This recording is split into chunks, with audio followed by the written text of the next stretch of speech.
लगता हूँ अब तेरे काज, पालन करने को आज्ञा तब मैं नियुक्त होता हूँ आज।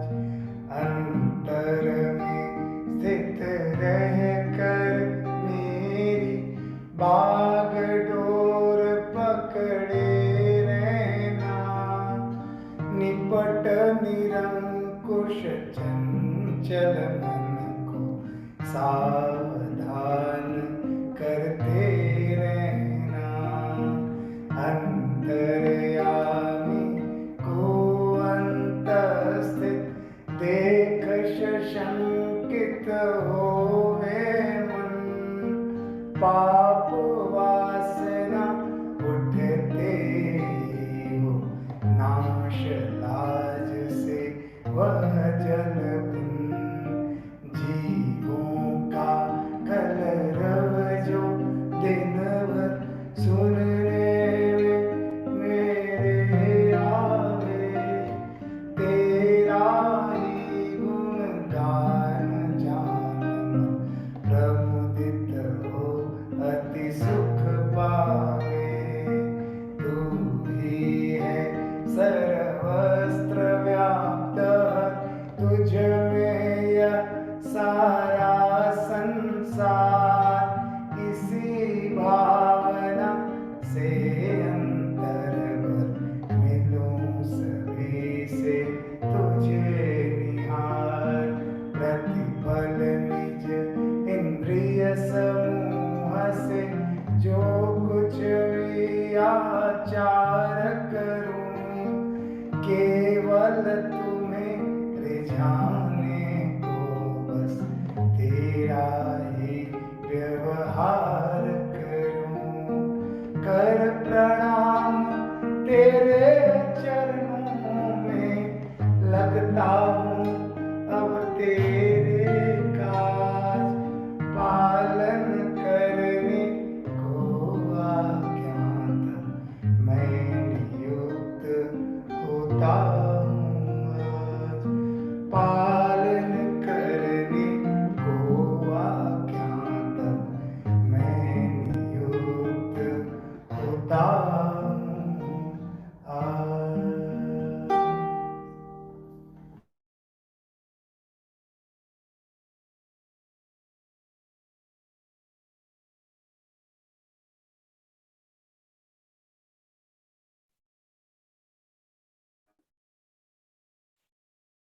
जय श्री कृष्ण। आसान नहीं है 54 दिन का सेशन को रेगुलर करना, रेगुलर सिंसियरली ज्वाइन करना, 6 बजे आ जाना, ये मामूली बात नहीं है। बहुत सारी प्रॉब्लम्स आती है, बहुत सारा मूड स्विंग होता है, कभी अच्छा लगता है, कभी नहीं लगता है, कभी कुछ अच्छा नहीं लगता है। ये नॉर्मल चीज है, ये है तो है। जैसे कोई भी गेम होता है, क्रिकेट हो चाहे कोई भी बैडमिंटन, उसके कुछ नियम होते हैं, सिस्टम होता है। तो ऐसे ही लाइफ है, इसके सिस्टम है। सब तरह से तीनों से चीजें बनी है, मूड खराब होना भी, मूड अच्छा होना भी, मूड गुस्सा आना, ये बहुत नेचुरल चीज है। ये इसकी सबसे अच्छी चीज है कि अगर हम ये समझ जाए, ये परमानेंट नहीं है, ये सिर्फ मूड का एक चीज है। ये मैं नहीं हूँ। ये मूड स्विंग होना या गुस्सा आना या कभी अच्छा लगना कभी खराब लगना, इट्स नॉट परमानेंटली मी। ये सिर्फ इस दुनिया में रहने की वजह से इसका प्रभाव पड़ता है। कभी चीजें बहुत अच्छी लगती है, कभी मन बहुत खुश होता है, कभी मन बहुत उदास होता है, कभी कुछ सुनने का मन नहीं करता है, कभी हर चीज में इन्वॉल्व होने का मन करता है। तो जस्ट अ पार्ट कि हम इस दुनिया में रह रहे हैं, तो इसका ही प्रभाव पड़ता है। बट डीप इनसाइड वो जो एक मेरा तत्व है, जो एक मेरा मैं जो अंश हूँ इसका, वो इन चीजों से प्रभावित नहीं होता, वो एकदम क्लियर है। तो 28-29 दिन हो गए लगातार आना, ये सारी चीजें रहती हैं, उसके बाद भी आना 6 बजे, ये मामूली चीज नहीं। मैं ये गारंटी के साथ कह सकता हूँ, विश्वास के साथ कह सकता हूँ कि जो भी लोग आ रहे हैं 6 बजे नियमित, उनके मन में बहुत गहरा ईश्वर का, भगवान का, श्री कृष्ण का बहुत गहरी छाप है, अंदर एक कनेक्शन है, तब वो आ पा रहे हैं, तब वो 4 चीज़ों को छोड़ के अपने मूड को कंट्रोल करके एक आ ही नहीं रही है उनके अंदर ये नेगेटिविटी कि नहीं करना है, वो आ रहे हैं। ये बहुत इम्पोर्टेंट बात है, बहुत बड़ी बात है। हमको हो सकता है हम लोग चूँकि दुनिया को देखते हैं लगता है कि ऐसी कोई चीज़ नहीं है, लेकिन वाक़ई ये ऊपर वाले की बड़ी कृपा है, बड़ा आशीर्वाद है सभी पे, उनके अंदर कुछ अलग है भीड़ से। बहुत लोग होते हैं जो चाहते हैं, जो शुरू करते हैं किसी चीज़ को, लेकिन करीब-करीब 1 महीना होने जा रहा है और 1 महीने तक लगातार इस चीज़ को करना, ये एक मामूली बात नहीं है। अगर हम लोग सब लोग कर रहे हैं इसको, यहाँ जितने भी लोग हैं, बहुत ख़ास चीज़ है, बहुत अलग चीज़ है और ये अपने आप से प्यार करने के लिए इतना काफ़ी है कि कोई चीज़ हम सुन पा रहे हैं, कर पा रहे हैं, ये भी उन्हीं की कृपा है। इसमें उन्हीं उन्हीं की चीज़ें हैं, वो हमें बचाए हुए हैं, वो हमें गाइड कर रहे हैं। ये बहुत शानदार चीज़। सारा खेल नियत का है। इंटेंशन सबसे इम्पोर्टेंट है कि हम किसी काम को किस नियत से कर रहे हैं। ऑफ़िस का काम करें, बिज़नेस करें, पैसा कमाएँ, खूब मेहनत करें, खूब पैसा कमाएँ, खूब अच्छा काम करें। लेकिन अपनी नीयत चेक करते रहें कि ये नीयत ये सिर्फ़ इस शरीर के लिए तो नहीं कर रहे हैं, सिर्फ़ अपने अपनी तारीफ़, अपनी प्रशंसा, अपने मैं के लिए तो नहीं कर रहे हैं। इसके पीछे मकसद बहुत अच्छा होना चाहिए, इंटेंशन बहुत क्लियर होनी चाहिए। वो सबसे इम्पोर्टेंट चीज़ है। हम कोई भी काम करें, इवन बिज़नेस कर रहे हैं, पैसा कमा रहे हैं, तो उस पैसे का एक इंटेंशन क्लियर हो कि यार मुझे अ, कई लोग बोलते हैं ना कि कई लोग समय देते हैं, कई लोग पैसा दे देते हैं कि चलो पैसा ले लो, ये काम कर देना भाई, समय नहीं दे पाऊँगा। ये पैसा भी तो वो समय से समय खर्च करके ही तो पैसा कमाते हैं। तो उन्होंने अपने टाइम को कई ऐसे लोग हैं जो पैसा देते हैं कि भैया ये पैसा ले लो और मेरी तरफ से हेल्प करो। तो जो पैसा दिए हैं वो पैसा कमाए समय दे के, कहीं समय लगाए हैं और उसके बदले में वो पैसा बन गया, अब ये पैसा उन्होंने दे दिया। तो असल में वो अपना समय ही दे रहे हैं, अपनी ऊर्जा ही दे रहे हैं। तो सबसे बड़ी चीज़ है कि हमारी नीयत किसी भी काम को करने की एक अंदर नीयत क्लियर हो कि मैं किस नीयत से कर रहा हूँ, वो सबसे इम्पोर्टेंट है और ईश्वर सिर्फ़ वो नीयत जानता है, भगवान श्री कृष्ण उस नीयत को देखते हैं। वो इस दुनिया के बनाए तमाम तरह के कानून उनमें नहीं पढ़ते हैं और इसीलिए उनको सरल लोग बहुत पसंद आते हैं। बहुत से लोग बहुत मेमोरी के बहुत शार्प होते हैं, मैंने देखा है, बहुत दिमाग, बहुत चालाक, बहुत होशियार। उन सब के अंदर एक सरल मन होना बहुत ज़रूरी है। भगवान को अगर जैसे हमको लोग पसंद हैं, हम लोग जितने लोग हैं यहाँ, सुधीर जी, विवेक, मिताली भाभी, गोहिल, हम लोग को कैसे लोग पसंद हैं? ऐसे लोग जो सरल हो, सिंपल हो, जिनके साथ बहुत दिमाग ना लगाना पड़े, जिनके साथ बहुत कॉन्शियस ना होना पड़े, पता नहीं ये क्या बोल रहा है, इसका क्या मतलब है, क्या चीज़ है। सिंपलिसिटी।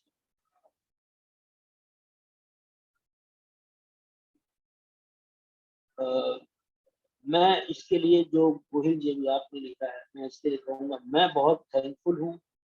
जितने भी गुरु, जितने भी लोग मेरे आस-पास रहे, मुझे एक चीज़ समझ में आई कि कोई पेट से सीख के नहीं आता है, उसको एक ऊर्जा मिलती है और आस-पास के लोग ही सिखाते हैं। अच्छा करके, बुरा करके, जो भी लोग हैं, बहुत शानदार है ये लाइफ, बहुत सुंदर है, सब लोग सिखा रहे हैं।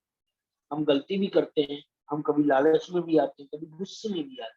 ठीक है, सुख इतना हम उसको परमानेंट मान लें, मैं ऐसा हूँ, मैं खराब, कोई ज़रूरत नहीं। अगर मैं खराब हूँ, तो वो शरीर या मेरी लालच की वजह से, मेरी इन चीज़ों की वजह से। अंदर जो मैं है, जो एक्चुअली ईश्वर का स्वरूप तत्व है, वो चाहे मिताली भाभी में हो, गोहिल जी आपके अंदर हो, जो ईश्वर का तत्व है, वो बहुत अद्भुत है। उसमें बहुत शक्ति है, बहुत सुंदर उसकी ताकत है और थोड़ा-सा मूड को और एनर्जाइज़ करते हैं। बहुत सुंदर आवाज़ अब सुनते हैं। श्रेयांश वो रेडी है, वो ऑडियो? जी भैया। ये पहले ऑडियो सुनते हैं, जो एकदम हम लोग को डुबो ले जाएगा। जी, श्रेयांश।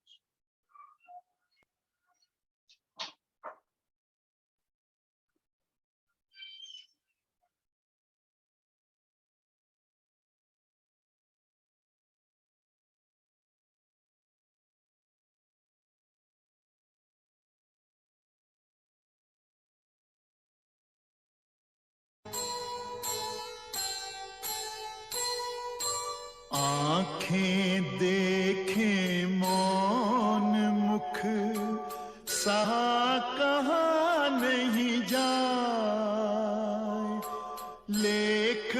विधाता का लिखा कौन किसे समझाए,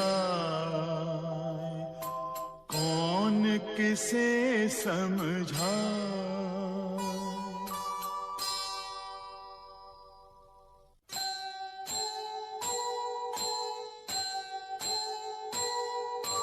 जीवन को समझा रहा जिया हुआ इतिहास,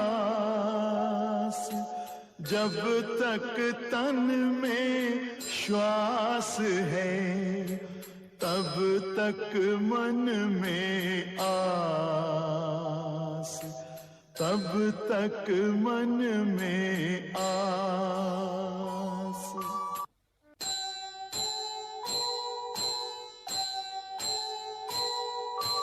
आस कह रही श्वास से धीरज धरना सीख, मांगे बिन मोती मिले, मांगे मिले न भीख, मांगे मिले न भीख। शिष्य सरल सतपात्र को फलता है गुरु ज्ञान, गुरु की राखे आन जो रहे उसी की आन, रहे उसी की आन।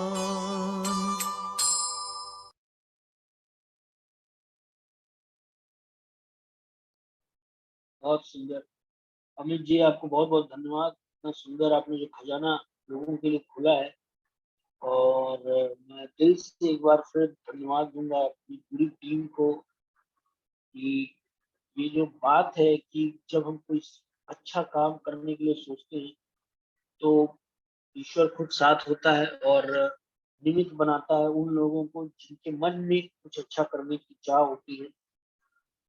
विभोर के मन में चाह रही होगी निश्चित रूप से, अमरीश जी के मन में चाह रही होगी निश्चित रूप से, श्रेयांश, अमित जी, संस्कृति, डॉक्टर सुनीता, इनके मन में चाह रही होगी तभी वो टीम का हिस्सा बने, या जो भी यहाँ लोग हैं उनके भी मन में चाह होगी तो वो भी निमित्त बनते ही होंगे, अच्छे काम करते ही होंगे। तो बड़ी शानदार बात है, मन सरल हो, इजी हो, और एक योद्धा भी हो जो लड़ने को तैयार हो, जो हर चीज करने को तैयार हो, जो जिम्मेदारी ले, जो एक्सप्लोर करे, जो निडर रहे, जिंदगी को एक्सप्लोर करे, और उतना ही अंदर समुद्र की तरह हो। खूब लहर भी आ रही है, हाई भी हो रहा है, लहर आ भी रही है, जा भी रही है, तूफान भी है, लेकिन अंदर से एकदम शांत है, अंदर से लेट है, कोई फर्क नहीं पड़ रहा। तो ये हमारा अभ्यास होता रहे, और अगर 30 दिन तक आप लोग यहाँ आए हैं, कंटिन्यूटी बनाए हैं,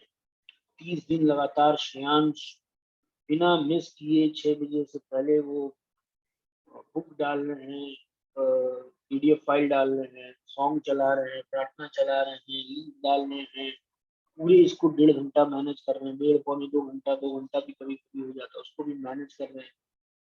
अमित जी पटेल का जो हमेशा एक रहता है कि और लोग जुड़े, और लोग जुड़े, ज्यादा से ज्यादा लोग जुड़े, ये उनकी एक सच्ची भावना है। कभी कभी कुछ चीज में उनको गुस्सा भी आता है, बट वो गुस्सा के पीछे नीयत अच्छी है, नीयत साफ है कि लोग जुड़े तो कोई फर्क नहीं पड़ता। मेन सारा खेल नीयत का है, किसी चीज को करने के पीछे नीयत क्या है, और हम सब अपनी नीयत हमेशा चेक करते रहे कि सब कुछ, हम कहीं भी रहें। आज भी एक श्लोक था और मैं शेयर करना चाहूंगा, वो श्लोक बहुत अच्छा है।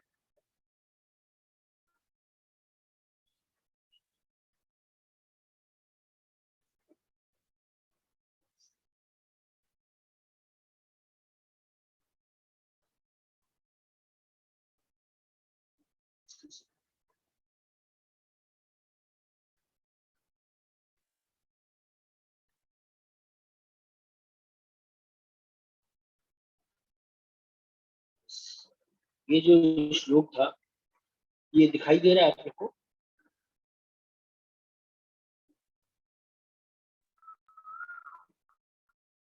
जी दिखाई दे रहा है ना स्क्रीन? जी दे हाँ रहा है, जी। दिखाई दे रहा है। हाँ, परंतु अपने अधीन किए हुए अंतःकरण वाला साधक अपने वश में की हुई राग द्वेष से रहित इंद्रियों द्वारा विषयों में विचरण करता हुआ अंतःकरण की प्रसन्नता को प्राप्त करता है। वो हर जगह दिखेगा, वो सब कुछ कर रहा होगा। और गड़बड़ ये हो जाती है ना कि हम लोग देखता हूँ कि हम लोग एक दिखावे की जिंदगी जीने लगते हैं। हम लोग को साबित करना होता है लोगों को, भीड़ को, कि हम स्पिरिचुअल हैं, अच्छे हैं। किसी को साबित करने की जरूरत नहीं है। एक कनेक्शन ईश्वर से बना रहे, बहुत पर्सनल, उनसे बात हो, उनको साबित हो, उनसे सवाल जवाब हो और उनको ही सफाई। ये एकदम अंदर का विषय है। हम लाख हर जगह दिख रहे हो, ये करते हुए, वो करते हुए, ऐसा वैसा। इस एक श्लोक में श्री कृष्ण बता रहे हैं, परंतु अपने अधीन किए हुए अंतःकरण वाला साधक, प्रैक्टिशनर साधक होकर प्रैक्टिस, जो प्रैक्टिस कर रहा है, अभ्यास कर रहा है, जिसका मन कंट्रोल में, वश में की हुई राग द्वेष से रहे, जिसके अंदर ना राग है, राग मतलब आसक्ति किसी चीज में, आदत कि उस चीज की आदत पड़ जाए, एडिक्शन हो जाए उस चीज, और ना द्वेष है, ना किसी चीज से नफरत, नहीं ये नहीं, ये कैसे हो सकता, ये ना राग है ना द्वेष से रहित इंद्रियों द्वारा विषयों में विचरण करता हुआ, भले ही वो लाइफ में जी रहा है, हर चीज घूम रहा है, फिर रहा है, हर जगह दिख रहा है, चीजें कर रहा है, अंतःकरण की प्रसन्नता को प्राप्त करता है, लेकिन उसका राग द्वेष नहीं है। सारा खेल राग द्वेष का है, उसका राग द्वेष नहीं है, वो लाइफ जी रहा है इस चीज में। अभी हम लोग क्या हो गया, धीरे धीरे धीरे धीरे हम लोग बहुत दिखावटी से हो गए। हमको दुनिया को दिखाना होता है, साबित करना होता है कि मैं शांत हूँ, मैं अच्छा हूँ। कोई जरूरत नहीं, ये सिर्फ मेरा और ईश्वर का बहुत पर्सनल एक मैटर है। उसको उसको वो अंतर्यामी है, वो हमारे मन की समझ रहा है, और वो बहुत इम्पोर्टेंट है। यहाँ हो सकता है कि कोई किसी को होशियार समझता हो, समझदार समझता हो, और कोई किसी को समझदार ना समझता हो सकता है दिखने में कोई बहुत अहंकारी दिखता हो सकता है दिखने में कोई अहंकारी ना दिखता हो, लेकिन कोई किसी को नहीं जान सकता, कोई किसी को नहीं समझ सकता कौन क्या है। मेन चीज है अंदर क्या चल रहा है, यही इम्पोर्टेंट। तो कोई किसी को जज ना करे। पता नहीं, हो सकता है दिखने में एटीट्यूड हो, लेकिन अंदर से वाकई उसमें बहुत, उसकी एक कहानी हो पूरी, उसकी तकलीफें हो, पीड़ा हो, उसकी मजबूरी हो, क्या कुछ भी कहानी किसी की हो सकती है। कोई नहीं जानता उसके बैकग्राउंड में उसने कितना दुख, उसने क्या झेला है, और क्या उसका कारण है। तो बहुत सारी चीजें हैं, हम लोग जज कर लेते हैं किसी एक बात से, और पता चलता है उसके घर में कोई परेशानी है, कोई चीज है। तो हम ना खुद किसी के हिसाब से अपने आप को बनाए, ना किसी को अपने हिसाब से जज करें। सबकी अपनी लाइफ है, अपनी स्टोरी है, अपनी प्रॉब्लम्स है, अपना मोटिवेशन है, अपनी समझ है, सबका अपना अपना लेवल है। हम एक चीज बस चेक करते रहे कि मेरे अंदर क्या वो चीज है, क्या वो सिंप्लिसिटी, क्या वो सरलता, क्या वो हम्बलनेस एक्चुअली है कि नहीं। कहने को मैं यहाँ बोल सकता हूँ अरे बहुत बहुत, अरे नहीं नहीं मैंने तो कुछ नहीं किया, नहीं नहीं सब तो भगवान करने वाले हैं। लेकिन हो सकता है अंदर ही अंदर मुझे जब प्रशंसा ना मिलती हो तो मुझे बुरा लगता हो। तो ये बहुत अंदर की चीज है। ऊपर पूरी दुनिया एक्टिंग कर रही है, एक रंगमंच है, हर कोई एक्टिंग कर रहा है, हर कोई एक्टिंग कर रहा है। पूरी दुनिया एक रंगमंच है। किसी ने बहुत अच्छा कहा था कि हम लोग को लाइफ पिक्चर में एक्टिंग ऐसी होनी चाहिए लगे सही में, और लाइफ ऐसे जीनी चाहिए जैसे एक्टिंग। अगर मैं एज अ गार्जियन बन के गया हूँ स्कूल में अपने बच्चे के, तो मैं एज अ गार्जियन गया हूँ, हाँ मुझे उसी तरह बिहेव करना चाहिए। मैं अगर किसी स्टूडेंट को डांट रहा हूँ तो मैं एज अ टीचर उसको डांट रहा हूँ, मैं इस कॉन्शियस माइंड में हूँ। तो ये बहुत जरूरी है कि हम दुनिया जहाँ को चेक करने की बजाय खुद को बार बार चेक करते रहे, इस अभ्यास में रहे, अपने आप से बहुत कनेक्टेड रहें। अगर हम अपने आप से कनेक्टेड हैं तो हम एक्चुअली भगवान से खुद ही कनेक्टेड हैं। लाइफ बहुत खूबसूरत है, बहुत सुंदर है। मन बहुत हल्का रहे, अच्छी चीजों को हम देख सके, गुनगुना सके, अपनी मस्ती में रह सके, अकेले भी रहें, एक मौज रह सके, याद कर सके, अपने मन में जो कहानी बुनी वो भूल सके। तो सबसे अच्छे दोस्त हम खुद के हों, खुद से प्यार कर सकें, खुद के अंदर के उस सत्य को समझ सकें। इसी के साथ ही शुरू करते हैं 13वां अध्याय, जो कि बहुत इम्पोर्टेंट है और बहुत थोड़ा हाई लेवल का भी है, क्योंकि 12 अध्याय हो चुके हैं और इसलिए अध्याय फास्ट अब चल रहे हैं, क्योंकि पहले अध्याय में चीजों को जैसे छोटे छोटे एग्जाम्पल के साथ समझाने पड़ते थे, दूसरे उतना अब नहीं पड़ेगा, क्योंकि खुद भी सबके पास अपना विवेक है। सबने 30 दिन सुना, 25 दिन सुना, मंथन किया, सोचा, अब वो कनेक्शन बड़ा इजी हो गया। तो भगवान कहते हैं इस 13वें अध्याय में, श्री भगवान बोले, हे अर्जुन, यह शरीर क्षेत्र इस नाम से कहा जाता है और इसको जो जानता है उसको क्षेत्रज्ञ इस नाम से उनके तत्व को जानने वाले ज्ञानी जन कहते हैं। क्षेत्र और क्षेत्र, क्षेत्र मतलब जमीन का टुकड़ा जहाँ खेती होती है, और जो बोएंगे वही काटेंगे, वही उगेगा। क्षेत्र वो है, मतलब उसमें जो बोया जाएगा, आम, अमली, कटहल, कैक्टस, जो भी बोएंगे वही उगेगा, सिंपल है, ये क्षेत्र है। और इस क्षेत्र को जानने वाले को, जो इस क्षेत्र को जानता है, ऑब्जर्व करता है, देखता है, वो क्षेत्र इस नाम से उनके तत्व को जानने वाले ज्ञानीजन कहते हैं। ये क्षेत्र और क्षेत्रज्ञ दो चीज, इसको और थोड़ा डिटेल में हम आगे समझते हैं। हे अर्जुन, तो सब क्षेत्रों में क्षेत्रज्ञ अर्थात जीवात्मा भी मुझे ही जान। ये जितनी भी चीजें हैं घटित हो रही, जो चीज दिख रही है कि कर्म फल जो बोया और वो वही उगा, इसमें ये तो क्षेत्र है, लेकिन अर्थात जीवात्मा भी मुझको सब क्षेत्रों में क्षेत्रज्ञ, जो क्षेत्रज्ञ है यानी जो आत्मा है, वो तो मुझे ही समझ। एक होता है क्षेत्र, एक होता है क्षेत्रज्ञ। क्षेत्रज्ञ मतलब वो आत्मा, जीवात्मा, जो हमारे अंदर आत्मा है, वो जो एनर्जी है, जो करंट है। बाकी ये सारी चीज टूल्स है, कंप्यूटर। मैंने कोशिश की कि जो क्षेत्र और क्षेत्रज्ञ है उसको शुरू के ही दूसरे यूनिट में कंप्यूटर, मोबाइल और करंट, पंखा, ट्यूबलाइट, ये सब क्षेत्रज्ञ हैं, क्षेत्र है, और इसके अंदर जो करंट है वो क्षेत्रज्ञ है। उसको आज की लैंग्वेज में समझ लीजिए।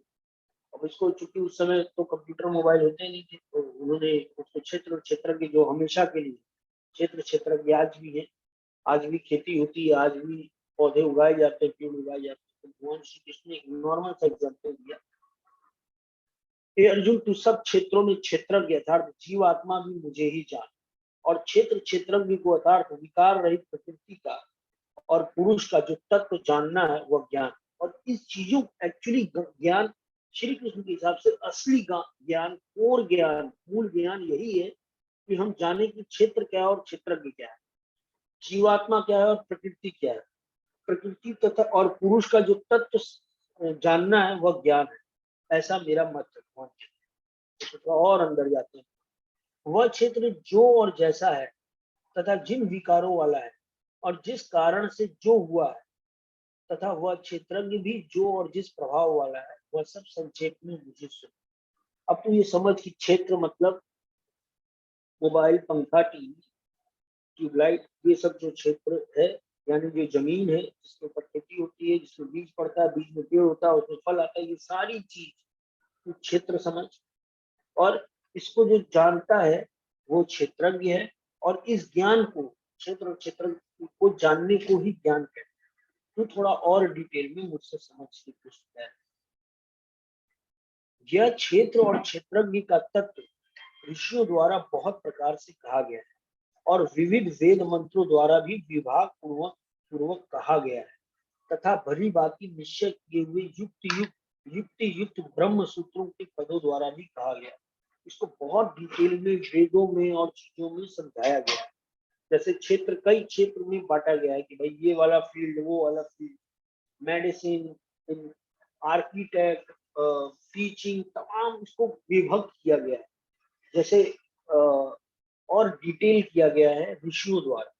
क्षेत्र की कई चर्चा की गई है। यह क्षेत्र और क्षेत्रज्ञ का तत्व, इसको डिटेल में बहुत से ऋषियों ने अपने अपने तरीके से इसको ब्रीफ किया, अपने एग्जाम्पल, अपने अनुभव के आधार पे इसको ब्रीफ किया। क्षेत्र और क्षेत्रज्ञ का तत्व ऋषियों द्वारा बहुत प्रकार से कहा गया है और विविध वेद मंत्रों द्वारा भी विभाग पूर्वक कहा गया है तथा भली भांति निश्चय किए हुए युक्त युक्त ब्रह्म सूत्र के पदों द्वारा भी कहा गया। बहुत तरह से इसको समझाया। अब इसको आगे और समझ। 5 महाभूत मतलब अहंकार, बुद्धि और मूल प्रकृति तथा 10 इंद्रियां, एक मन, 5 इंद्रियों के विषय अर्थात शब्द रूप रस, शब्द स्पर्श रूप रस और गंध, इन सारी चीजों को डिटेल में चौथे अध्याय में भगवान ने बताया था। चौथे या 5वें अध्याय में बताया था कि जितने भी ये हमारे जैसे बुद्धि होती है, मन होता है, एक मैं वाली फीलिंग होती है, मैं, ये मेरा जीवन, इस चीज को मुझे करना है, ये मैं भी बहुत अहंकार भी इस चीज को लेके कि ये शरीर मुझे मिला है, मुझे आत्मा को शरीर मिला, मुझे ये चीज करनी है, ये एक मात्रा में जरूरी होता है ताकि हम चीजों को एग्जीक्यूट कर पाए। यही मैं जब बहुत बढ़ जाता है, बढ़ते बढ़ते वो राजस और तामसी हो जाता है कि सिर्फ मैं ही तक रह जाता है। जब तक वो यहाँ तक समझ रहती है कि यह जीवात्मा को यह शरीर मिला है और ऐसे ही जीवात्मा को सब शरीर मिलते हैं और लोग जन्म लेते हैं, मरते रहते हैं, अपना कर्म करते रहते हैं, उसके हिसाब से फल भोगते रहते हैं। कोई अपना जीवन सक्सेसफुल होने में, पैसा कमाने में, मान सम्मान में, जो जिस हिसाब से जीवन झोंकता है, every action has an equal and opposite reaction, उस हिसाब से फल भोगता रहता है। तो इसको पिछले अध्याय में भगवान ने बताया था कि शब्द, स्पर्श, रूप, रस, गंध, ये 5 इंद्रियों के विषय होते हैं कि जबान से बोल रहा है, स्किन से स्पर्श का वो कर रहा है, आंखों से रूप देख रहा है, जीवा से रस ले रहा है, गंध नाक से गंध ले रहा है, तो ये सारी चीज, कानों से शब्द सुन रहा है। तो इस इंद्रियों के ये विषय हैं, इस इंद्रियों से ये काम होते हैं और 5 इंद्रियों के विषय अर्थात ये सारे, तो हमारी ये 5 इंद्रियां और उनके ये विषय हैं, एक मन है। इस तरह से सारी चीजें भगवान ने बताई तथा इच्छा, द्वेष, सुख, दुख, स्थूल देह का पिंड, चेतना और धृति, इस प्रकार विकारों के सहित यह क्षेत्र संक्षेप में कहा गया है। तथा इच्छा, द्वेष, सुख, दुख, स्थूल देह, इच्छा होना, द्वेष होना, सुख होना, दुख होना, स्थूल देह मतलब ये शरीर, और पिंड चेतना मतलब वो प्राण शक्ति, जिसकी वजह से ये जीवन चल रहा है, पिंड चेतना जिसकी वजह से हम सांस ले रहे हैं, चल रहा है, ये जो चेतना, पिंड चेतना मतलब जिंदा रखने की चेतना, जीवन चेतना। धृति मतलब राजसी और तामसी ये गुण जो होते हैं, धृति, सात्विक, राजसी, तामसी के गुण। इस प्रकार विकारों के सहित यह क्षेत्र संक्षेप में कहा गया। ये जितनी भी चीज है, ये मन, बुद्धि, इंद्रियां, ये सारी चीज, ये सुख, ये दुख, द्वेष, इच्छा, ये चेतना, ये तामसी, राजसी, ये सब क्षेत्र में आते हैं। क्षेत्र संक्षेप में कहा गया है।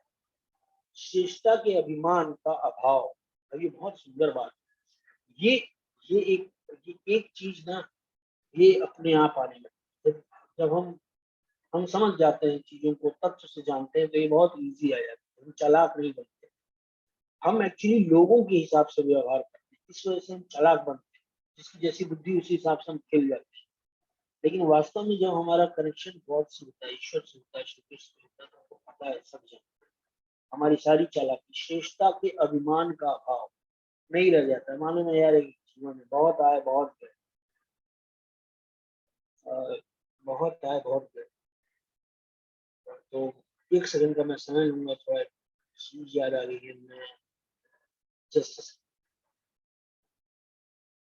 एक लाइन बहुत अच्छी लगी, श्रेष्ठता के अभिमान का।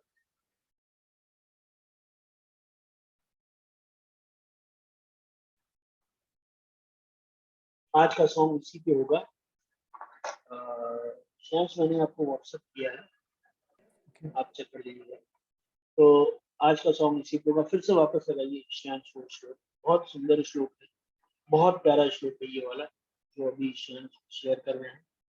श्रेष्ठता, देखिए हमको एक्चुअली, हमें एज अ मैं इंसान भी यही चीजें बहुत पसंद आती है। अगर देखा है, श्रेष्ठता के अभिमान का भाव, ऐसा कोई इंसान जिसके अंदर श्रेष्ठ होने का अभिमान, बहुत डाउन टू अर्थ पसंद आता है। दम आचरण का अभाव, दिखावे का अभाव, उसके अंदर दिखावा ही नहीं होता।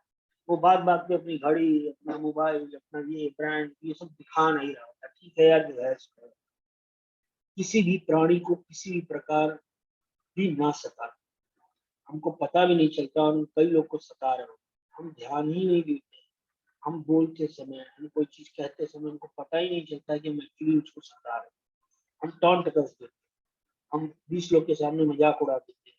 हम उसका कंफर्ट जोन देखते ही नहीं है कि वो इस समय उस स्थिति में है नहीं है। हम अपने हिसाब से बोलते हैं, जरा ये काम कर दो, वो काम कर दो, सामने वाले का सोचते ही नहीं है यार। हमारे दिमाग में आता ही नहीं है कि थोड़ा सामने वाले का कंफर्ट जोन देखें कि कहीं दिक्कत तो नहीं हो रही उसको। ये हम ये किसी में हो, किसी भी प्राणी को किसी प्रकार भी ना सका। कितने अंतर्यामी है श्री कृष्ण को पता है क्या एक्चुअल चीज है। और ये जो एक श्लोक है, ये कृष्ण और मैं, ये तीन चीज रहे बस। मैं जब अपने आप को चेक करूं तो इन्हीं इन्हीं चीजों के आधार पर चेक करूं। कृष्ण को, श्री कृष्ण को ये चीजें चाहिए और मेरे अंदर बैठे हैं, ये मेरे अंदर चेक करते हैं। श्रेष्ठता के अभिमान का अभाव, दम्बाचरण का अभाव, किसी भी प्राणी को किसी प्रकार भी ना सताना, क्षमा भाव, अंदर से क्षमा करने का शक्ति। ठीक है, फॉरगिव कर दो, हम लेके खोते रहते हैं, तो बताएंगे अब तो बिनाएंगे। मन मन वाणी आदि की सरलता, सिंप्लिसिटी, सरलता कहना आसान है लेकिन उतना ही मुश्किल है। मन से सरल होना, वाणी से सरल होना, आदि की सरलता, श्रद्धा, भक्ति सहित गुरु की सेवा। हमने इस दुनिया में बहुत से लोगों से बहुत कुछ सीखा है। माता पिता, हमारे दोस्त यार, गुरु, जिन्होंने अच्छा किया बुरा किया, कुछ ना कुछ सिखाया।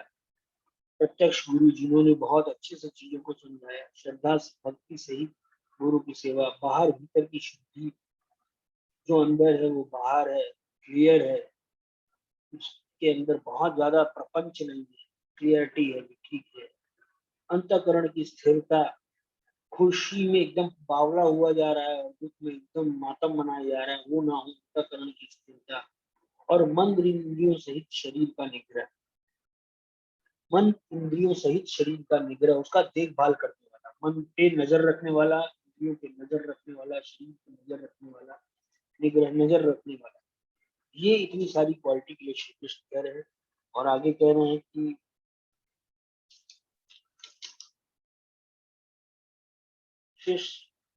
इस लोक और परलोक के संपूर्ण भोगों में आसक्ति का अभाव और अहंकार का भी अभाव, जन्म मृत्यु जरा और रोग आदि में दुख और दोषों का बार बार विचार न करना। दुख भी आता है, किसी की मृत्यु भी होती है, जन्म भी कोई होता है, बार जन्म हुआ तो एकदम उसी में वो है, ठीक है। मतलब ऐसा नहीं कि श्री कृष्ण नीरस बना रहे हैं, एकदम बोरिंग आदमी है यार, इसके अंदर तो सब एंथू है, सारी एक्टिंग है, सारी बातें हैं, अच्छी तारीफ करने की भी कला है, कुछ बताने की भी कला है, अप्रिशिएट करने की कला है, किसी को साहस देने की कला है, वो सारी चीज है।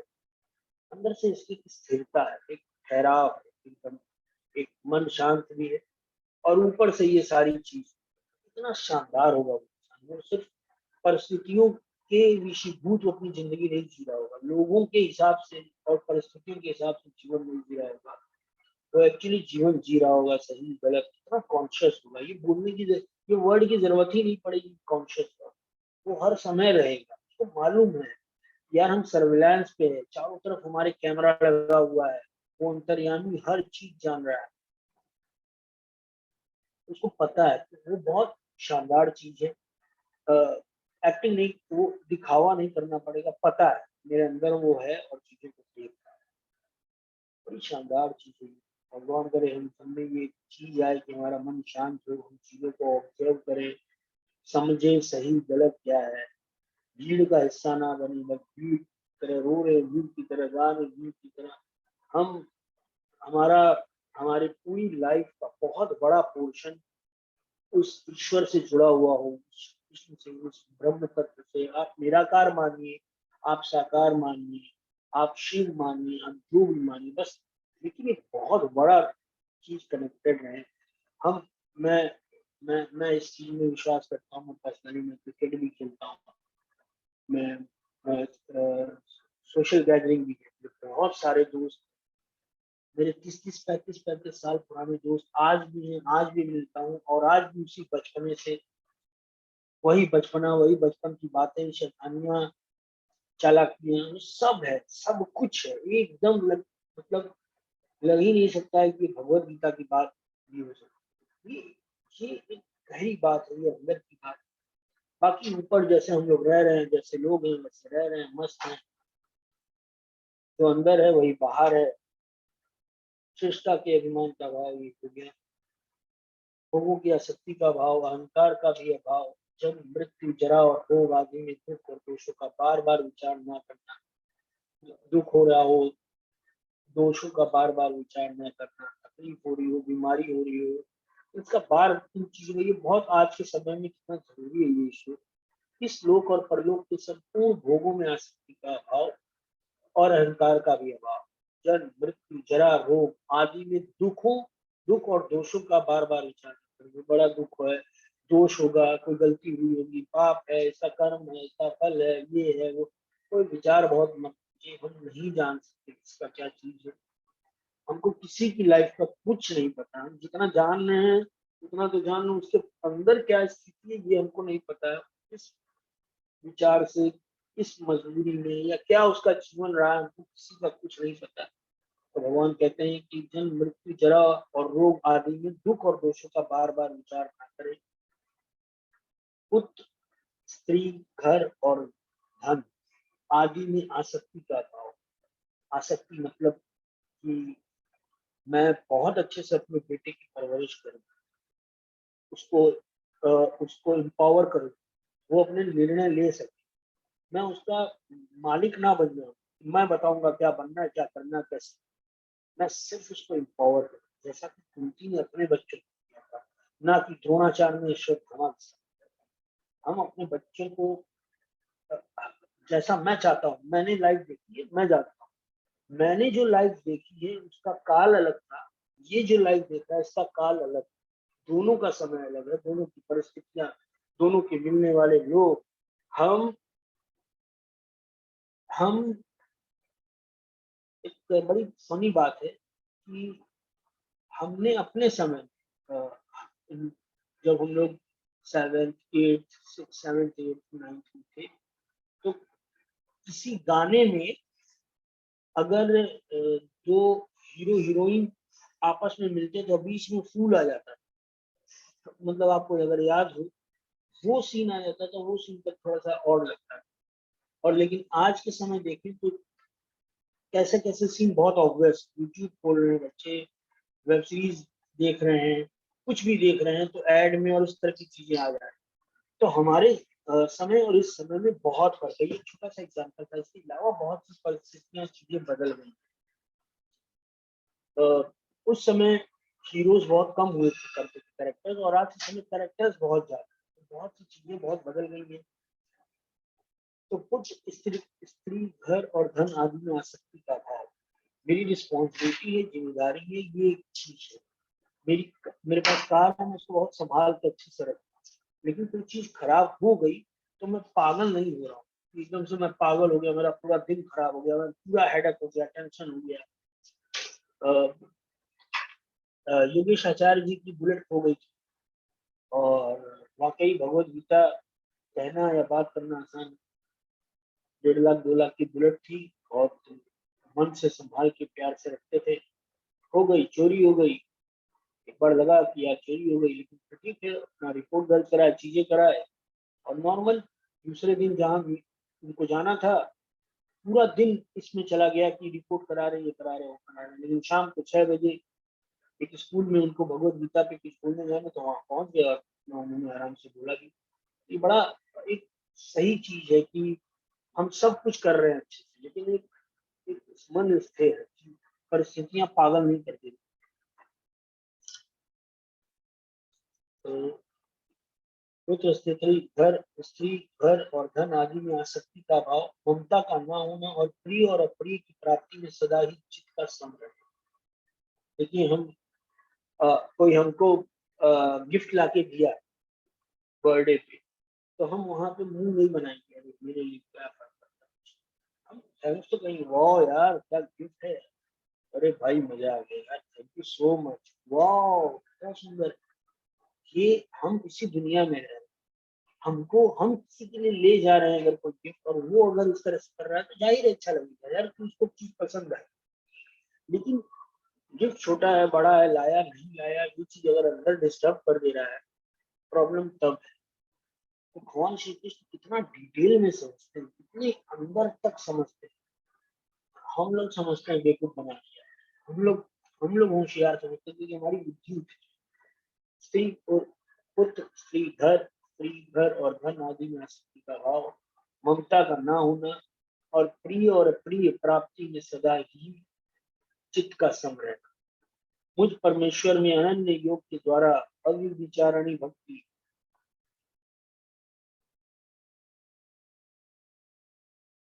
मुझ परमेश्वर में अनन्य योग द्वारा अविचारणी भक्ति तथा एकांत और शुद्ध देश में रहने का स्वभाव, और विषयासक्त मनुष्यों के समुदाय में प्रेम का न होना।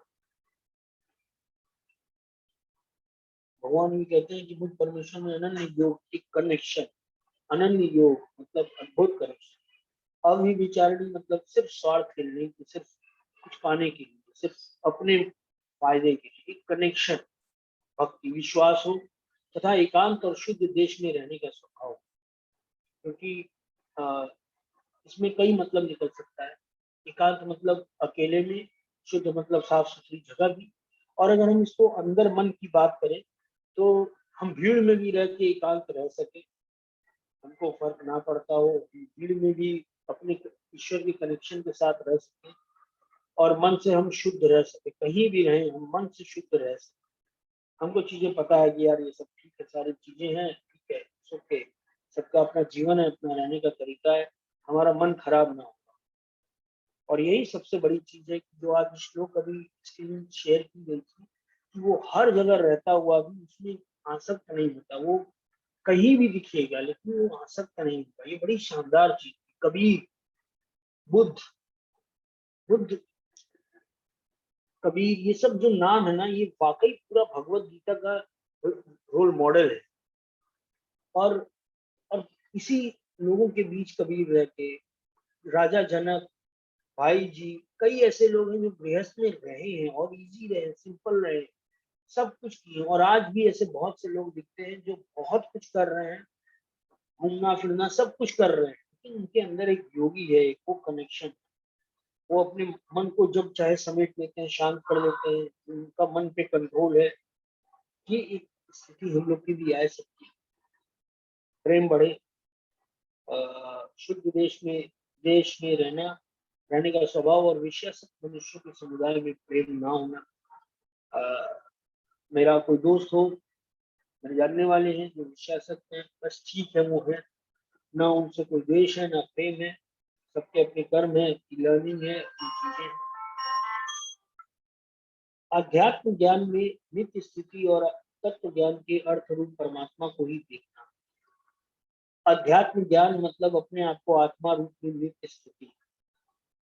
अध्यात्म मतलब क्या चीज आत्मा का विषय है और क्या चीज आत्मा का विषय नहीं है, इन दोनों को जानना आध्यात्म है। आध्यात्म ज्ञान में नित्य स्थिति। मेरे यहाँ हम लोग के यहाँ कभी कोई पार्टी होती है तो मैं खूब डांस करता हूँ, मुझे डांस बहुत पसंद है, मुझे गाना भी गाना हो, मुझे गाना आता नहीं है हालांकि। तो ये सारी चीज ऊपर ऊपर की चीज है, ये सब होना मतलब हम लोग बहुत जजमेंटल हो जाते हैं, हम सब है, लेकिन अंदर एक मन में सच्चाई, एक ईश्वर से प्रेम, एक कनेक्शन, वो बहुत इम्पोर्टेंट। तो श्री कृष्ण कहते हैं बहुत प्यारी बात, आध्यात्म ज्ञान में नित्य स्थिति, हमेशा वो कनेक्शन बने रहना, और तत्व ज्ञान के अर्थ रूप परमात्मा को ही देखना। तत्व में जो मूल है वो परमात्मा है, वो निरंतर है, नित्य है, वो कण कण में है, हर चीज में है, सब चीजों में है, और हर चीज एक दूसरे से कनेक्टेड है, हर चीज एक दूसरे से कनेक्टेड है।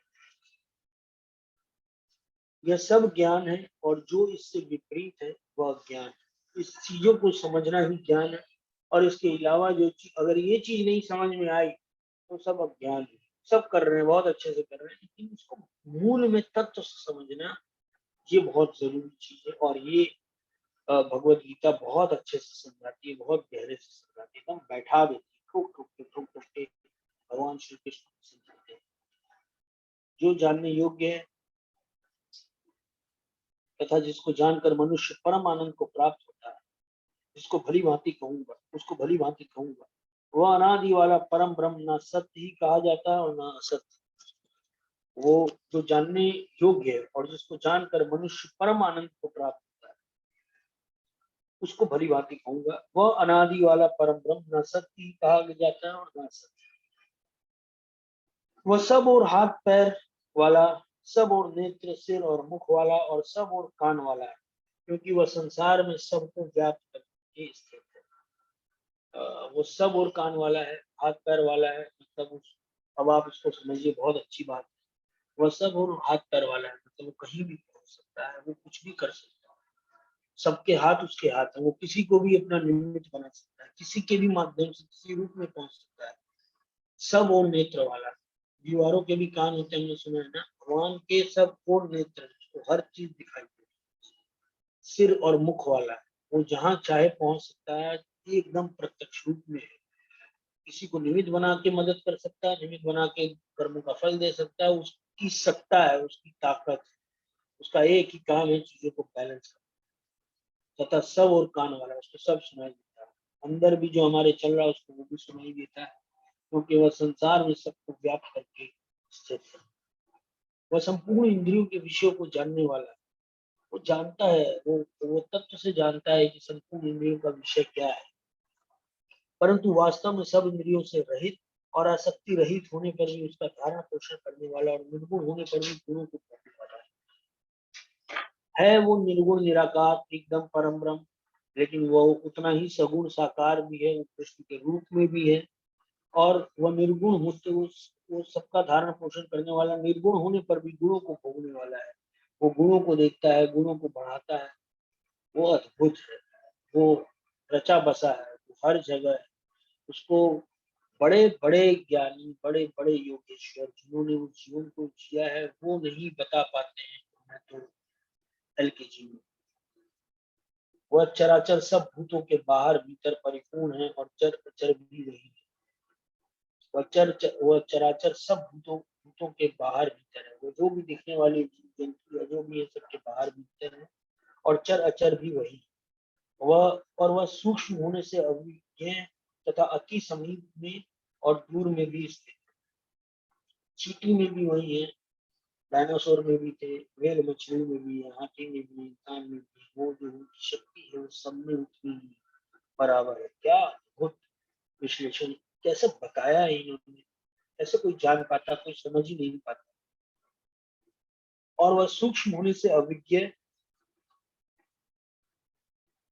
अविज्ञ क्या मतलब होता है, जैसे सूर्य की किरणों में स्थित हुआ जल सूक्ष्म होने से साधारण मनुष्य के जानने में नहीं आता, वैसे ही सर्वव्यापी परमात्मा भी सूक्ष्म होने के से साधारण मनुष्यों के जानने में नहीं आता। जैसे धूप में वो जो वाटर वेपर होता है, पानी ऊपर जा रहा होता है लेकिन हमको दिखाई नहीं देता है, वैसे ही अविज्ञ है, वो बहुत इतने सूक्ष्म है, वो हर जगह है। जैसे धूप वाटर वेपर होता है, दिखाई नहीं देता है लेकिन वो धूप में होता है, वैसे ही वह सूक्ष्म होने से अविज्ञ है और अति समीप है। वो हर जगह है, हमारे एकदम समीप, और दूर में भी स्थित वही, हर जगह वही। हम सोचे कि वहां नहीं होंगे तो हर जगह वो है। वो है भी, नहीं भी है, उनको प्रकट होने में, उनको सुनने में, देखने में, वो हर जगह है। वह परमात्मा विभाग रहित एक रूप से आकाश के, वह परमात्मा विभाग रहित एक रूप से आकाश के सदृश परिपूर्ण होने पर भी चराचर संपूर्ण भूतों में विभक्त सा स्थित प्रतीक होता है। तथा वह जानने योग्य परमात्मा विष्णु रूप से भूतों के धारण पोषण करने वाला और रुद्र रूप में सुधार करने वाला तथा ब्रह्मा रूप में सबको उत्पन्न करने वाला है।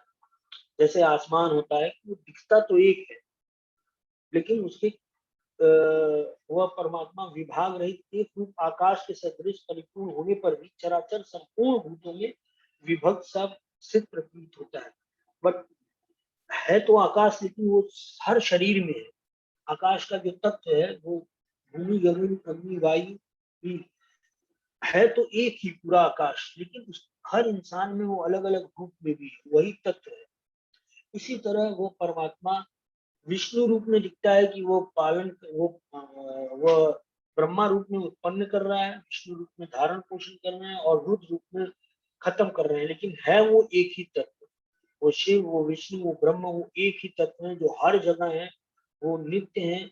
उसको कोई किसी रूप में करता है, कोई किसी रूप में जाता है, लेकिन वो कनेक्शन जिसका जितना सदृश रूप है उसके लिए उतना ही सत्य है।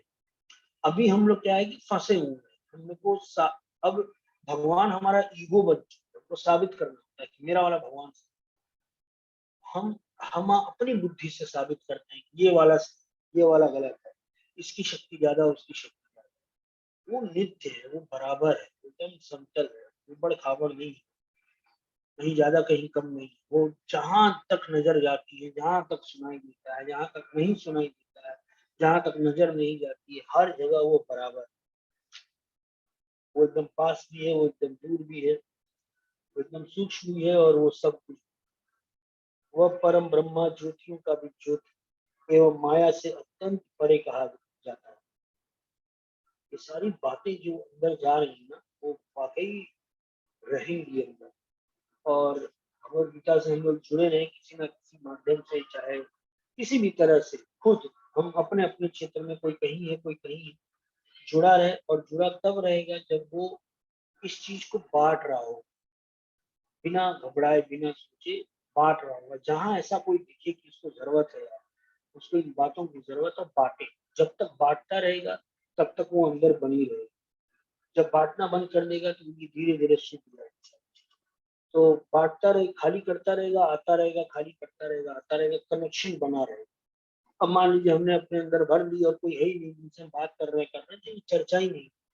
मैं मैं ये भगवत गीता इससे पहले भी सेशन चला और इस बार जब चल रहा है तो ये और मुझे एकदम नया सा लग रहा है, मुझे और एनर्जी दे रहा है।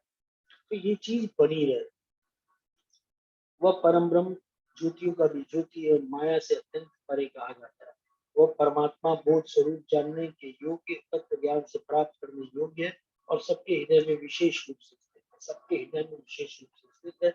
इस बात पर विश्वास करते हुए हम अपने हिसाब से जजमेंटल ना हो। सबकी अपनी परिस्थिति, अपना कर्म है, अपनी लाइफ है, कोई कैसे व्यवहार कर रहा है, कोई कैसे बिहेव कर रहा है। पॉजिटिविटी, सकारात्मक सोच, आज में रहना, आनंद में रहना, ये सबके बस की बात नहीं होती। ये बड़ी कृपा होती है ईश्वर की कि हम अपने दिमाग पे, अपने बुद्धि पे इतना कंट्रोल करते हैं और फिर समझते हैं कि यार सारा खेल माइंडसेट का है। हर आदमी परेशान है। उसके बाद अगर हम भी परेशान हो रहे हैं तो हम समझ ही नहीं पाए, हम उन्हीं की तरफ बन रहे हैं। हर आदमी परेशान है, अपनी जिद की वजह से परेशान है, अपनी मैं की वजह से परेशान है, अपनी दुनिया भर की इमेजिनेशन की वजह से परेशान है। अब उसने अपनी एक दुनिया क्रिएट की है, उसी को सही मान लिया, उस वजह से परेशान है। भगवत गीता वो भ्रम तोड़ती है और असली दुनिया बताती है कि एक्चुअली दुनिया क्या है, संसार क्या है। वो आदमी खुश रहने लगता है, वो फ्लेक्सिबल हो जाता है, उसके अंदर अडेप्टेबिलिटी आ जाती है, उसके अंदर हैप्पीनेस आ जाती है, वो जॉयफुल हो जाता है, वो हंस पाता है, वो एंजॉय कर पाता है, वो अपना मजाक उड़ा सकता है, वो किसी को प्रेम दे सकता है, प्रेम ले सकता है। वो बड़ा मौज वाला आदमी होता है।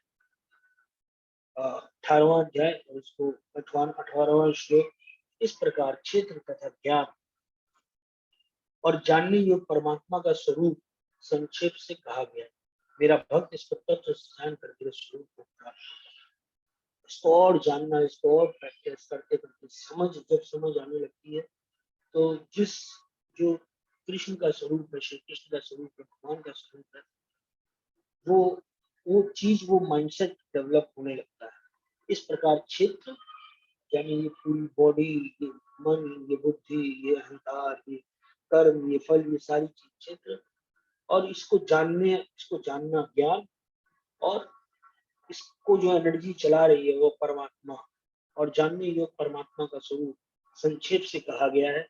इसको जो समझ जाता है इस पूरे खेल को, मेरा भक्त इसको तत्व से जानकर मेरे स्वरूप को प्राप्त होता है, उसका मुझसे कनेक्शन होता है और धीरे धीरे उसका माइंडसेट जैसा मैं समझता हूँ, जैसा जो मैं चाहता हूँ, जो चीजें हैं उसको भी वो चीजें समझ में आने लगती है वैसे की वैसे। तो आज इसको हम लोग यही कवर करते हैं। और आज हम लोग रूम ब्रेकआउट नहीं करेंगे, आज हम लोग बात ही करेंगे। और फिर एक बहुत बढ़िया सॉन्ग, जो कि एक लाइन आई थी जो काफी वाकई बहुत प्यारी लाइन लगी, लाइन थी, श्रेष्ठता के अभिमान का अभाव। इस चीज को खत्म करने के लिए ये लाइन बहुत अच्छी है। ये सॉन्ग हम लोग सुनेंगे। 7 बजने में कुछ मिनट बाकी है मतलब सॉन्ग आने में। इस बीच अगर किसी को कोई बात कहनी हो, शेयर करना हो,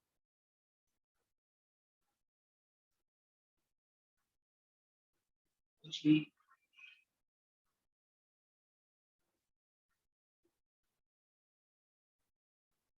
सुझाव देना हो, अमित जी आपको कुछ कहना हो, विभोर जी आपको कुछ कहना हो, या आप में से किसी को टीम के किसी सदस्य के लिए कहना हो, अमित जी के लिए किसी को कुछ कहना हो, श्रेयांश के लिए किसी को कुछ कहना हो, अमरीश जी के लिए किसी को कुछ कहना हो, विभोर के लिए किसी को कुछ कहना हो,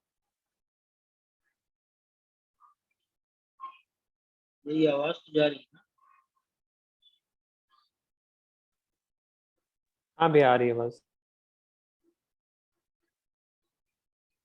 विकास आपको कुछ कहना हो? अच्छा लगता है विकास आप? विकास सर, मैं राधे राधे सर। जी राधे राधे। सर मैं दिलक्ष्मी बोल रही हूँ। सर मुझे क्वेश्चन पूछना है। जी सर हम लोग कभी कभी मतलब बहुत से टॉपिक पे बहुत ओवर थिंकिंग करते हैं, तो ओवर थिंकिंग को हम कैसे कंट्रोल करें? अपने आप को ऑब्जर्व कीजिए कि ओवर थिंकिंग का फायदा क्या है। ये किसी के बोलने से नहीं होगा, खुद को ऑब्जर्व कीजिए, खुद को अभ्यास कराइए कि मैंने ये किया, इसका क्या फायदा होगा। ये कर लीजिए, ओवर थिंकिंग कर लीजिए। जैसे मैं बहुत सारा खा लिया, गबर गबर खा लिया, बहुत अच्छा लगा खा लिया। अब आपने रियलाइज किया यार खा तो लिया, लेकिन पूरा दिन फिर वेस्ट हो गया, मन नहीं लगा, अजीब अजीब, तो अगली बार से दिमाग में रहेगा। तो इसी तरह जब ओवर थिंकिंग कर लीजिए ना, खूब कर लीजिए और करिए, जितना किए नहीं इस बार और करिए, और फिर सोचिए कि मिला क्या, क्या हो गया। मैं सोच कुछ रहा था, हुआ कुछ, कोई फायदा ही नहीं हुआ।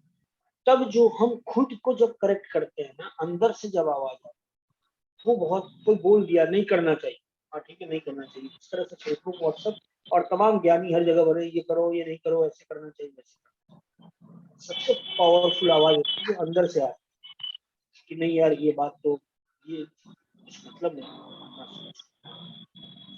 तो ये अंदर से जरूरी है, लक्ष्मी आवाज है कि इतना सोचने का क्या फायदा। और फिर धीरे धीरे अपना कंट्रोल अपने मन बुद्धि पे होने लगता है, समझ में आ जाता है। टॉपिक दूसरा दीजिए, कुछ प्रोडक्टिव दीजिए। कोई वो जो ओवर थिंकिंग हो रही है उसमें ये देख लीजिए प्रोडक्टिव है कि नहीं है, कंस्ट्रक्टिव है कि नहीं है, क्रिएटिव है कि नहीं है। ये सारी चीजें हैं, क्योंकि श्री कृष्ण जो भी चीजें करते थे उसमें चीजें कॉमन रहती थी। जो शानदार लाइफ की अगर बात करें, पर्सनैलिटी, तो उन चीजों में कॉमन रहता था, प्रोग्रेसिव होना, कंस्ट्रक्टिव होना, किसी की लाइफ में उसका अच्छा इम्पैक्ट करना। ये सारी चीजें हो भी रही है कि बस मैं सोची जा रहा हूँ, सोचे जा रहा हूँ, सोचे जा रहा हूँ। तो ये खुद से आना बहुत जरूरी है। और ये जैसे जैसे बढ़ेगा, समझ आएगी, ऑब्जर्वेशन होगा, नहीं तब वो अपने आप प्रैक्टिस हो जाएगी। Okay, thank you sir. और हेलो। इसीलिए ये बताया जाता है कि कुछ मत करो भगवान के बारे में, इसीलिए क्योंकि लोगों को पता था, जो अच्छे ऋषि मुनि ज्ञानी, उनको पता था कि इंसान है, ये सोचता रहेगा सोचता रहेगा। इसीलिए उन्होंने बोला भैया माला पकड़ो और चुपचाप नाम नाम जप करो, ध्यान, सिर्फ भजन करो और कुछ मत करो। जो भक्त थे उनको कई तो देखे कि अपने आसपास के लोग भैया सबकी यही, तो उन्होंने इस चीज को कहा भैया कुछ मत करो, नाम जप करो, ध्यान दो। लेकिन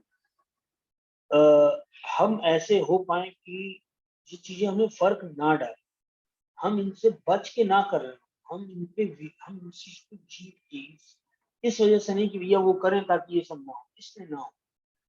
वो हम चाहे, आप समझ रहे हैं ना, मतलब इस ये अंदर से हो कि ये चीजें हमारा कंट्रोल हो सके, मन और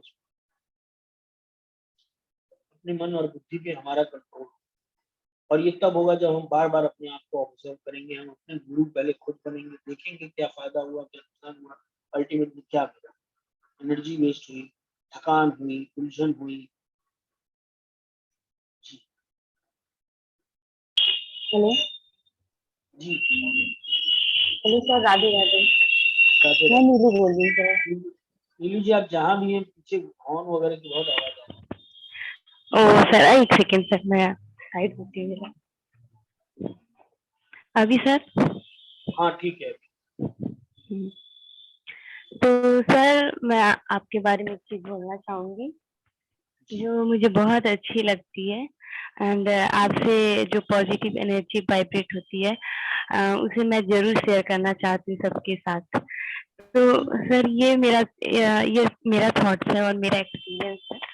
और मैं जो चाहूंगी कि इससे अगर आप सब सहमत हो, इस ग्रुप में जितने लोग हों, तो अपनी सहमति भी दीजिएगा और अपना जो भी एक्सपीरियंस है, अपनी बात जो भी एक्सपीरियंस दी है और जो बात जो भी सहमति होगी तो आप उसे जरूर रखिएगा। तो सर, मुझे ये कहना था कि सर, इस ग्रुप में जितने भी लोग हैं, वो जब भी कुछ बोलते हैं या क्वेश्चन करते हैं, आंसर करते हैं, जो भी चीजें, आप उन्हें बहुत अच्छे से सुनते हैं। और जो आप अप्रिशिएट करते हो उन्हें, उनके एफर्ट को देख के, चाहे वो सामने वाला इफेक्टिव चीजें बोली हो या ना बोली हो, या चाहे जैसी भी चीजें की हो, वो आप उसे बहुत अच्छे से सुनते हो। और फिर भी आप उसे इतना अच्छे से अप्रिशिएट करते हैं। और ये आपके अप्रिसिएशन हमें इतना मोटिवेट करता है, इतना हिम्मत देता है लाइफ में आगे बढ़ने के लिए, कुछ करने के लिए। आप मतलब सर, आप वीक और स्ट्रांग दोनों को इक्वलिटी फील कराते हो। ये चीज आपके अंदर इतनी अच्छी क्वालिटी है सर, मैं क्या बताऊं। और यही वजह है कि यहाँ पे अब तक जितने भी लोग हैं, सब यहाँ जुड़े हुए हैं आपसे। और सब जो कम बोलते हैं तो वो भी बोलना शुरू कर दिए हैं। तो ये सब एक ग्रुप, एक यूनिटी बनी हुई है, सब जुड़े हुए हैं just because of your positive nature. और आपके साथ सर, मैं क्या बोलूँ कि मैं आपका साथ पाके हर कोई स्ट्रॉन्ग महसूस करेगा। मैं हूँ या कोई भी आपके अराउंड रहेगा, सब फील करेगा। और कुछ ना कुछ न्यू चीजें सीखता रहता है हमेशा, हर डे पर डे। मतलब जो भी आप बोलते रहते, कुछ ना कुछ आपसे में हमेशा कुछ ना कुछ न्यू सीखने को मिलता है और सीखता ही रहेगा। वो कभी अपने आप को वीक नहीं फील करेगा, सबसे बड़ी बात।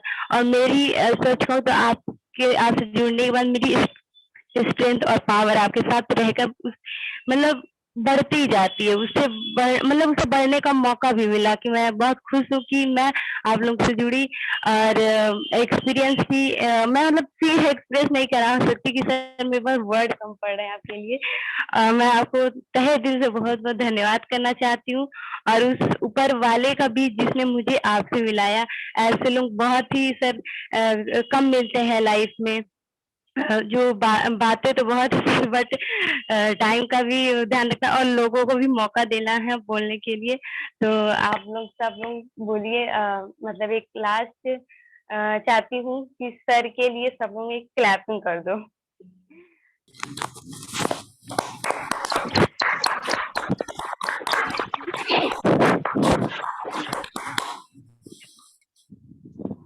अरे श्रेयांश असली वाली थी ये असली वाली थी कि ये श्रेयांश बजाया? असली असली नहीं वाली सर, थी। असली वाली थी सर, असली वाली थी, दिल से असली वाली थी।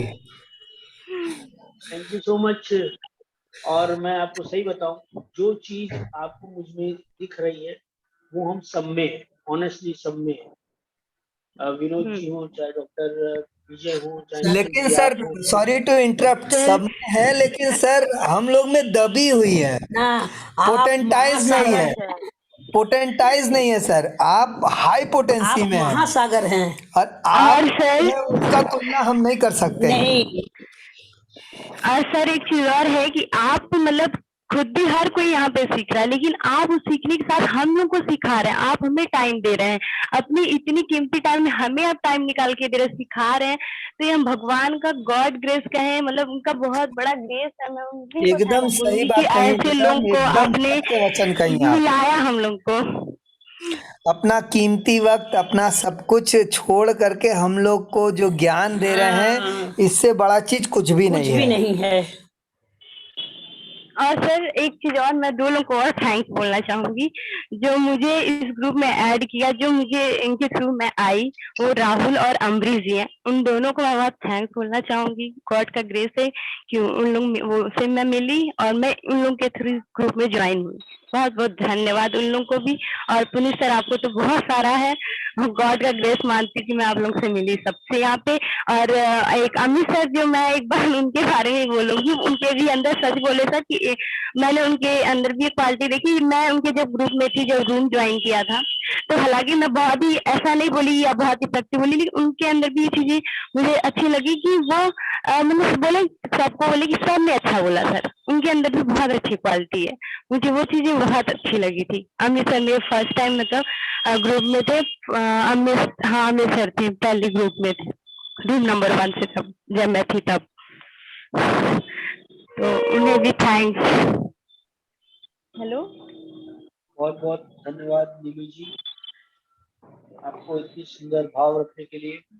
हम जो देते हैं हमें वही मिलता है, और ये इस भगवद गीता की बहुत बड़ी लर्निंग अभ्यास है, मतलब प्रैक्टिकल है कि जो चीज हमें भगवद गीता से मिली है, जो शांति, जो खुशी, जो रिलैक्सेशन, इस कोविड टाइम में जहाँ हर आदमी नेगेटिव है, बहुत डिप्रेस्ड है, गुस्से में है, फ्रस्ट्रेटेड है, और तुरंत रिएक्ट कर रहा है, उस समय में हम लोग भगवद गीता की वजह से काम है, कंपोज हैं, रिलैक्स हैं, मौज में हैं, आनंद में हैं। एक चीज अब जिम्मेदारी बन जाती है सभी की, चाहे यहाँ जो भी है, चाहे लक्ष्मी, चाहे नीलू, चाहे डॉक्टर साहब, अमरीश, आशीष, डॉक्टर शर्मिला, डॉक्टर दीप्ति, गोहिल, मिताली भाभी, निवेदिता, प्रिया जी, सारथी, सुधी, विभोर, अमित जी, विनोद जी, सभी रिस्पॉन्सिबिलिटी मिल जाती है कि हम आगे और दें, क्योंकि जो हमने इससे पाया है, जो खुशी, जो मौज,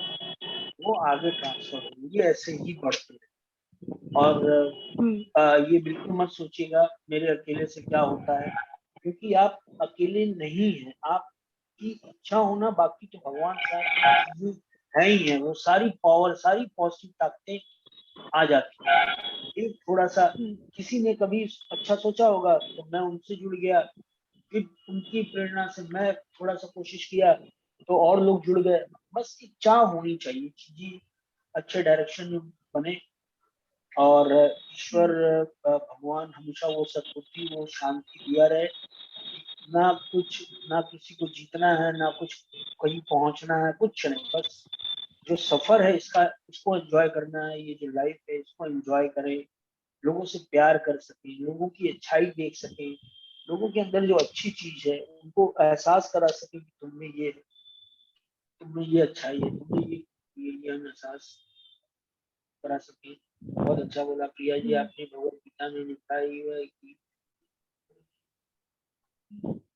thank you sir. Thank you so much हरे नीलू जी, अपने मन की इतनी अच्छी बात आपने मन के भाव रखे, बहुत सुंदर, थैंक यू सो मच।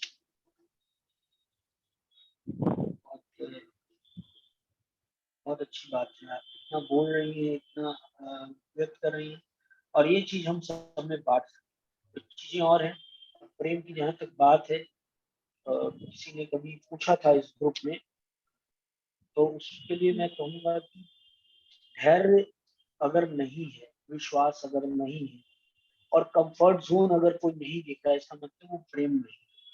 प्रेम अगर कोई करेगा, वास्तव में प्रेम करेगा, तो वो धैर्य भी रखेगा, वो विश्वास भी करेगा, वो आजादी भी देगा, और वो कंफर्ट जोन का भी देखेगा, कहीं दिक्कत तो नहीं हो रही। मैं अगर कंफर्ट जोन नहीं देख रहा हूँ सामने वाले का, कहीं उसको दिक्कत तो नहीं हो रही, या उसको अपने हिसाब से चला रहा हूँ, या विश्वास नहीं कर रहा हूँ, या धैर्य नहीं रख रहा हूँ, ये सारी चीज अगर है तो उसका मतलब प्यार नहीं है, प्रेम नहीं है, वो बस है, जीत है, वो है जीतने की, पाने की, पा लेने की, बस जीत। तो हमको अगर वाकई किसी का प्रेम, वैसे तो चेक ना करें, लेकिन इसमें ये क्राइटेरिया है, प्रेम में बहुत, प्रेम में खुद को बदल देने का मन करता है कि तुमको जो पसंद हो हम वो बन जाए, तुम मेरे जैसे बन जाए, जैसा रहता है। फिर ये दोनों तरफ होता है तो दोनों तरफ से चीजें होती हैं, सब एक दूसरे के लिए एक जैसा करना चाहते हैं। श्री कृष्ण राधा जी के लिए राधा बन जाते थे, गोपियों को खुश करने के लिए उस रूप में आ जाते थे। अपने दोस्तों के साथ जब ग्वाल बालों के साथ रहते थे वैसे हो जाते थे, जहाँ जैसे लोग मिले वैसे हो गए, जमीन पे बैठ के खाना हो, चीजें हो। एक चीज और, आज से पहले सॉन्ग शुरू हो, भगवान श्री कृष्ण जब द्रौपदी के यहाँ गए और जब वो ऋषि आने वाले थे, 5000 ऋषि, और उनके लिए खाना बनना था, वो स्नान करने गए थे, तो उस समय अन्न नहीं बचा था द्रौपदी के पास, उसमें सिर्फ एक दाना चावल था। मेरा जो पर्सनालिटी डेवलपमेंट का कोर्स चलता है जिसका नाम डाइनिंग एटिकेट है, कहने को तो उसमें डाइनिंग एटिकेट हम लोग सिखाते हैं, लेकिन उसमें एक कसम, जब वो सेशन ओवर होता है तो सारे स्टूडेंट्स एक कसम जरूर खाते हैं कि वो कभी जीवन में झूठा नहीं छोड़ेंगे। शुरुआत होती है डाइनिंग एटिकेट से, पर्सनालिटी डेवलपमेंट डाइनिंग एटिकेट, कांटा कैसे पकड़ना है और छुरी कैसे पकड़ना है और नैपकिन पेपर, टिश्यू पेपर कहाँ कैसे रखना है।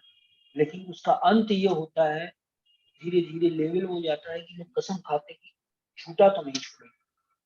क्योंकि हम अगर वाकई श्री कृष्ण से प्यार कर रहे हैं तो हम ये देखिए कि उन्होंने एक दाना खा के कहा था कि एक अन्न का ये दाना सुनेगा मुझको मन माना। उस एक अन्न के दाने की कीमत उन्होंने बताई थी। हम लोग कैसे थाली में झूठा झूठा छोड़ देते हैं, शादी में पार्टी में जाते हैं सिर्फ इसलिए कि मेरा बनाया हुआ नहीं, मेरे घर का नहीं है, हम उसको चाहे रेस्टोरेंट में कहीं भी भले ही पैसा दे के खाते, लेकिन उसके पीछे बहुत मेहनत लगती है। कोई किसान बहुत मेहनत करता है, कोई मजदूर बहुत मेहनत करता है बोरी गुलाब के पहुंचाकर। हम सिर्फ पैसे में तौलते हैं चीजों को, इसलिए हम उसकी कीमत नहीं समझ पाते। हमको लगता है मैंने इसके लिए पे किया है। उस पे करने से कहीं ज्यादा उसके पीछे जो एक आत्मा है वो है बहुत परिश्रम है। बहुत परिश्रम से वो अन्न पैदा हुआ है, उसमें प्रकृति का, ईश्वर का, हर चीज का अंश है। तो एक अपने आप से छोटी छोटी चीजों को हम अपने अंदर सुधार करें कि अपनी थाली में कभी, एटलीस्ट अपनी थाली में, हम और किसी की तो जिम्मेदारी नहीं ले सकते, बट कम से कम अपनी थाली में झूठा ना छोड़े। चाहे चावल हो, चाहे रोटी हो, चाहे कुछ भी हो, झूठा ना छोड़े। कम ले, कम खाएं, अगर ले लिए तो उसको पूरा छोड़े ना छूटा। और अगर होटल रेस्टोरेंट में बच गया है तो कोशिश करें पैक करा के, रास्ते में कोई खाने वाला मिल जाए तो उसके पेट तक जाए। भोजन खाने की जगह पेट में होती है, नाली में नहीं होती है, तो नहीं मेरे पेट में तो किसी के पेट में पहुंचेगा। ये एक प्रयास रहे। और इसी के साथ ही हम लोग सॉन्ग की तरफ बढ़ते हैं। ये प्यार आपस में सबसे, जितना ये गीता के ग्रुप में लोगों से प्यार है, उतना सबसे प्रेम बना रहे और श्री कृष्ण से प्रेम बना रहे। उसी के साथ ये सॉन्ग सुनिए।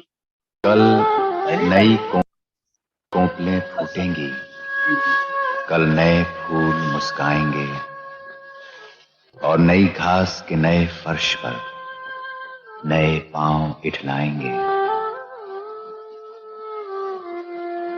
वो मेरे बीच नहीं आए, वो मेरे बीच नहीं आए, मैं उनके बीच में क्यों आऊं। उनकी सुबहों और शामों का, उनकी सुबहों और शामों का मैं एक भी लम्हा क्यों पाऊं।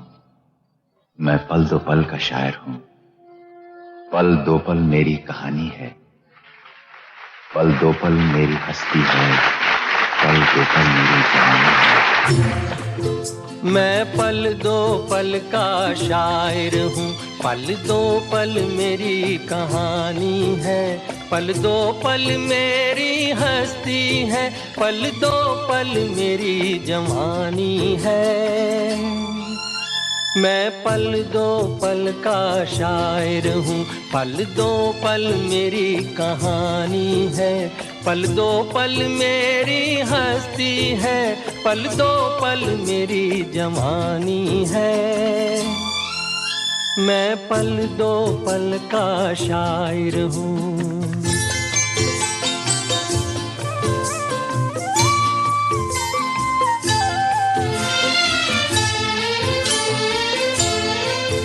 मुझसे पहले कितने शायर आए और आकर चले गए, कुछ आहें भर कर लौट गए, कुछ नगमे गा कर चले गए। वो भी एक पल का किस्सा थे, मैं भी एक पल का किस्सा हूँ। कल तुमसे जुदा हो जाऊंगा, गो आज तुम्हारा हिस्सा हूँ। मैं पल दो पल का शायर हूँ, पल दो पल मेरी कहानी है। पल दो पल मेरी हस्ती है, पल दो पल मेरी जवानी है। मैं पल दो पल का शायर हूँ।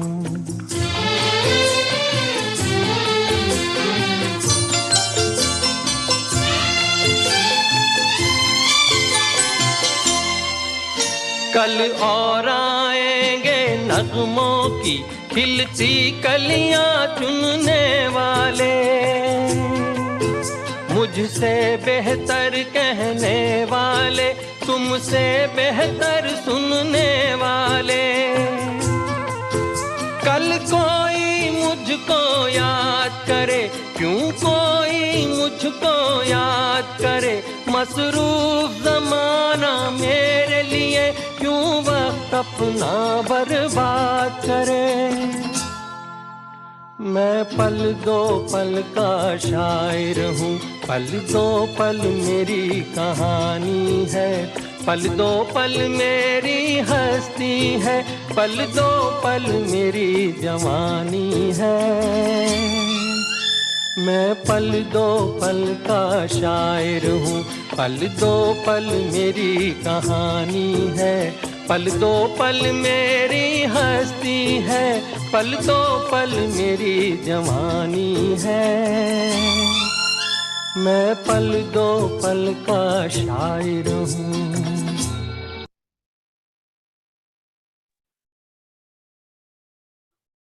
Thank you so much Shreyansh.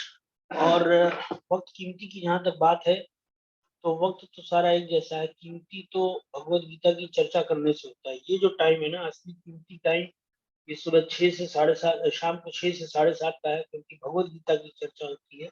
इस वक्त की कीमत इसी से बन जाती है। कीमती तो ये वक्त है, आप लोग के साथ भगवत गीता की चर्चा होती है, आप लोग सुनते हैं, भगवत गीता चल रही होती है। असली कीमती पूरे 24 घंटे में सबसे कीमती, बहुमूल्य, अमूल्य, इसकी कोई कीमत नहीं आती जा सकती, ये वो 1.5 घंटे है जो कि भगवत गीता के साथ है। तो आज के लिए इतना ही। Thank you so much. फिर मिलते हैं।